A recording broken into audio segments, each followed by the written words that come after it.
All right. Hello, everyone. Welcome back to the channel.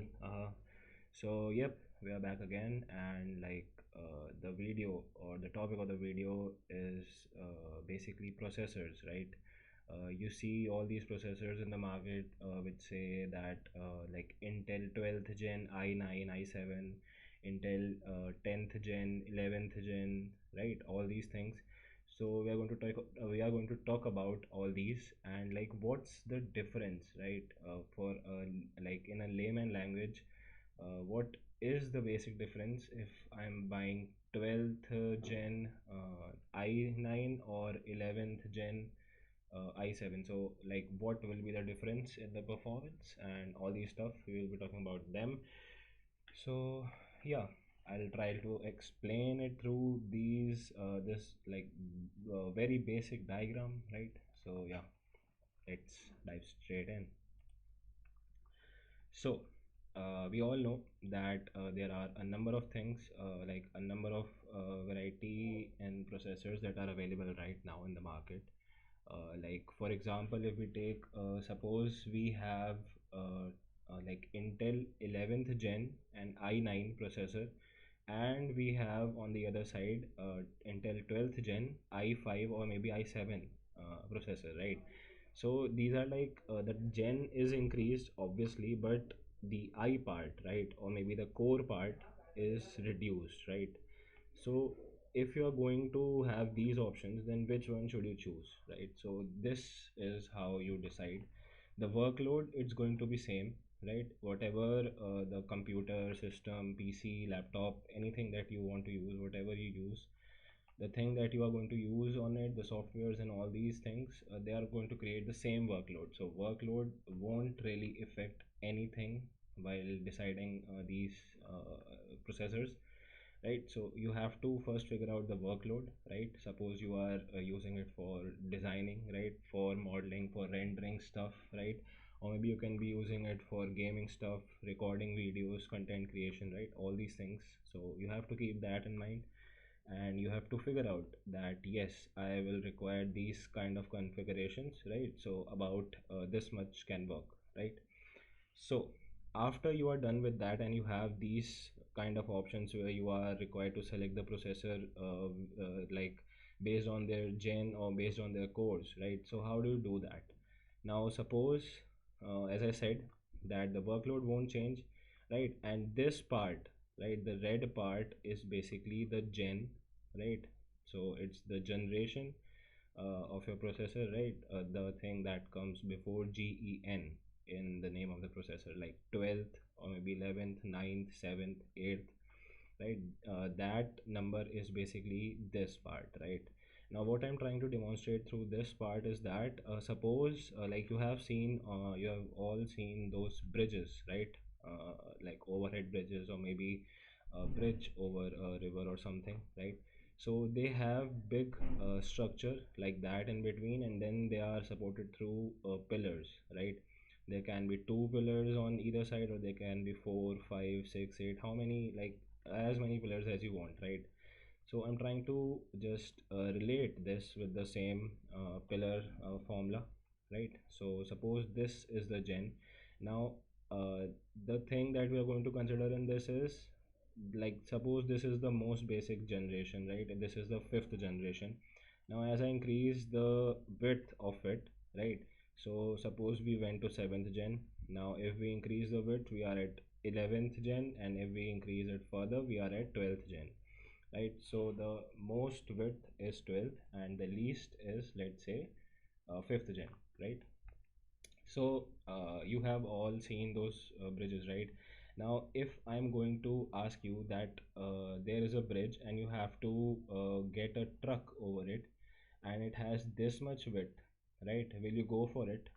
No, because maybe the material can be strong, yes, it can be, but since the width is not that good, right, it doesn't look that good, so you will hesitate, right? And suppose if I just increase the width like that, and now if I say that you have to get a truck over it, then there is a very significant loss, or maybe there is a very significant drop in the doubt that you will be having, right? Because now you can see that however like strong or weak the material is, it is available in like uh, plenty of amount, right? So the quantity is like a lot in this bridge because the width is a lot, yeah, right? So it is having the material, and therefore you may not hesitate to get that work done, right? Same goes in the case of computers.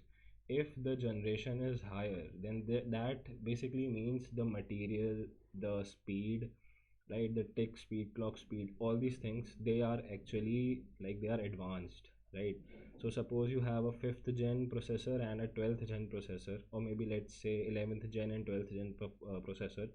So the basic difference in that generation is that the material through which that processor has been made, it's more conducting, right? So that it can transfer more heat and all that stuff, right? It's more advanced, it is more strong, right? Yeah, it's stronger, in terms of physical things, and like in terms of software related things as well, it's stronger in that sense as well, right? So this is about the gen, right? When you are selecting, right, now you see this green part, right?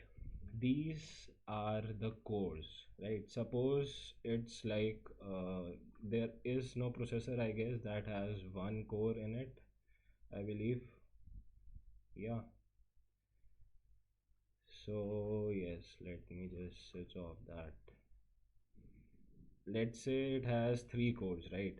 Now if I ask you that this is suppose the 12th gen, uh, right, the generation is 12, and it has i3, which means it has three pillars which is supporting it, right? So you can see that the load variation will be different, right? Only three pillars are supporting. Like in buildings also, when you see that the roof has been supported by only two or three pillars, it's really hard to believe that yes, it can withstand some loads, right? But when the same thing is supported with, let's say, maybe seven or maybe nine pillars, right? So how many are they? Three, six. These are seven, right? So if this is supported by seven things, then it's obvious that you won't really find any doubt that yes, it can definitely withstand the pressure or the load that you are going to put on it, right? So this is about the cores. The more the cores, the better the distribution of load on the processor, right? This is the part or that is related to computers, right? So as we say that suppose there are two laptops, one is having 11th gen i9, right? It has 11th generation material and all that stuff, technology, and nine cores, right? Nine of these pillars supporting it, right? And on the other side we have 12th gen, which is more advanced in terms of technology, but it has like i5 or i7 cores, right? It has suppose 7 or 5 cores. So the thing is, yes, the distribution and all that is actually it will be better, because as you know that the width is increased, and so the technology has been increased, the heat distribution and all that will be better with the 12th gen. But the basic thing that like it goes missing while we are selecting the processor is that although the material is stronger, although the material has better properties and all that stuff, but the load distribution ultimately comes on these pillars, right, on these cores. The better the performance you need, the more the cores you have to add to your processor, right? So the 11th gen i9 will function better than 12th gen i5 or i7, right? So this is the kind of thing that most people, they actually forget, or maybe they don't really give much attention to it, right? Because they think okay, the gen is more, right, so it has some extra technology and all that advanced stuff. Yes, it's having that, but ultimately the performance or the workload is going to be supported by these, right? Yeah. So yes, you have to see the cores as well. They are also really important, right? This was about processors, the 11th gen i9 and the 12th gen i7 i5. I like I am seeing this very often, that companies are really advertising things about processors in a way that okay, we'll give you 30-40% discount and you can just get a really decent laptop, gaming laptop, right? Which according to them is decent because they think that they are giving RTX 1060, and then they are having like 12th gen processor with i5. Then like they are going to hype you up that okay, you can have the like the latest technology, right? But it's not actually worth it, right? Because ultimate thing is the RAM, the processor, and the like suppose if you are using it for gaming, then the display, that is the third most important thing, right? Suppose your PC supports like very high end graphics and your display is not made for that, so that whole processing unit and all that stuff is of no use, right? So yeah, display also plays a very important role. So yeah, so I decided to make a video on this topic, right? Since I have been searching for my laptop and all these specs, and yeah, the laptop is finally coming after my externals are over, which is around 20 February, right? So yeah, till then we'll have to work with this, right? And yeah, I hope that you guys get what I'm trying to say, what I'm trying to explain. So don't fall for these type of advertisements which say that you'll be getting a laptop which will have 12th gen i5 or 12th gen something something. It's not worth it. Just go for the RAM first. First thing should be the RAM, right? You get 16 GB, best, the best. You don't even need 32 GB if you have 16 GB, right? 16 GB is also available in like in some brands. It's also available as extendable, right? So you can get 32 GB by extending the RAM. So that is the perfect option, right? Instead of going for 32 GB as a whole, yeah, you can get two 16 GB, right? And the next thing is processor. Obviously processor should have more cores so that the load distribution can be like better. And obviously the generation should be higher, but if you are getting a higher generation with less cores, don't go for it, right? If the generation is just one extra and the cores are like a lot less, don't go for it, right? Then choose the least generation and just go for the cores, right? So that is another thing. And the thing that comes with display is the like something like refresh rate, you must have heard, right? Like 144 hertz or something like that.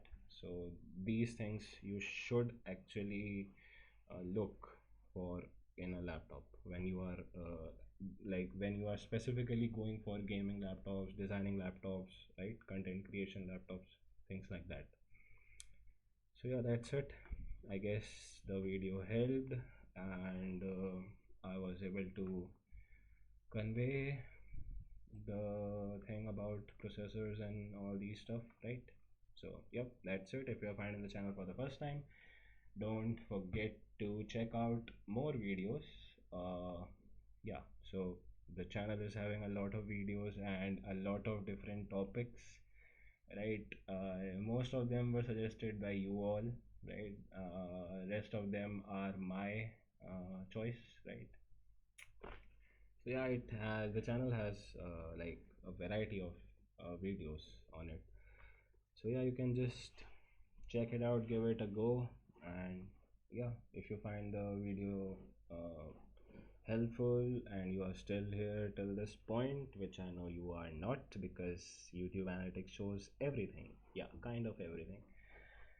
So yeah, don't forget to hit that like button, right? Comment down whether this was helpful or maybe I must have done some mistake in this while explaining. So yeah, you can give your suggestions as well.